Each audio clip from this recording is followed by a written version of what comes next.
Let's talk SEC. Any buy low teams? Because, everyone's talking about Alabama, talking about Georgia, but there is more to the SEC than that. Todd, who do you like? Is there any dark horses in this conference? Not to buy low to win the conference, but a team I think is going to be undervalued. I'll give you one on each side of the draw. One of these teams, though, is starting to get a lot of buzz.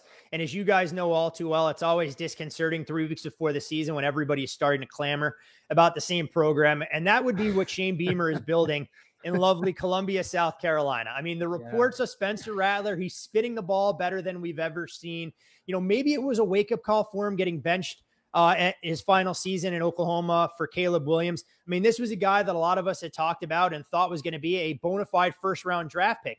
And if he can get back and get right between the ears where it seems to be lacking more than anything else, this is a South Carolina team that is going to see a major uptick, considering that they finished last season with a couple of graduate transfers and graduate assistant coaches under center. So Shane Beamer is selling a hell of a bill of goods, and I think the Gamecocks schedule sets up quite favorably for them to go over the total. I'm very interested to see how they're priced, though, because when you look at the landscape of the SEC East, it appears obviously that Georgia is a cut above, Vanderbilt's a cut below, and that middle tier is tightly bunched together when you're talking about the Kentuckys of the world, Tennessees, and maybe South Carolina putting themselves in the discussion right alongside Florida. So South Carolina is a team in the East.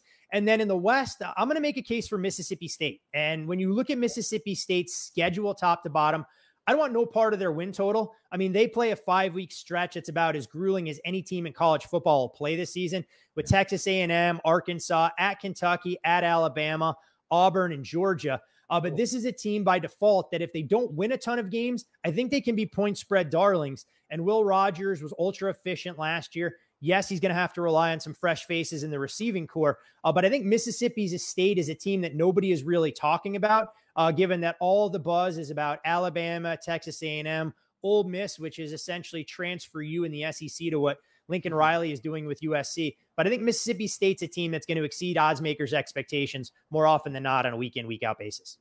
Okay, so I'm taking notes here. I got fade the real USC, back the fake USC. Yes. I guess if there is some middle class to the SEC this season and some teams that are going, maybe going too high in the market right now in terms of expectation, and the schedule will just not let them realistically make their win totals. So you have a couple already circled, and how much are we getting against the Tennessee win total?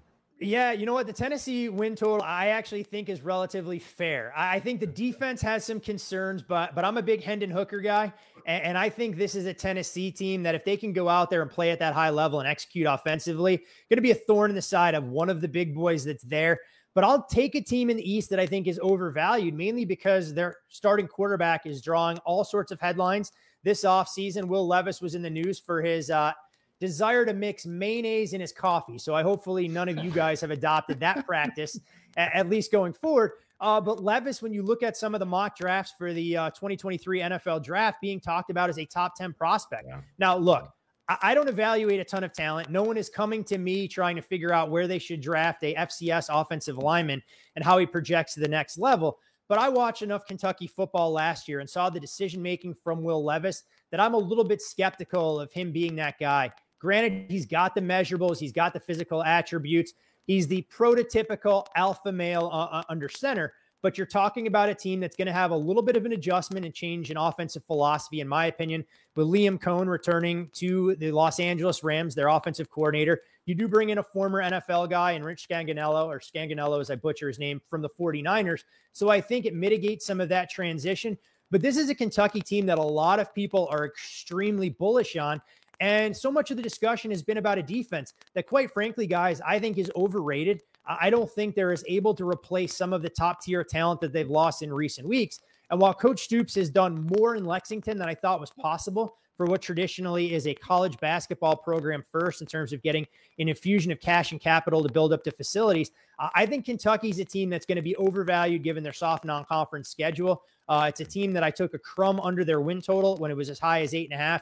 And I think from a week in, week out standpoint, this team is going to be a little bit overvalued as far as.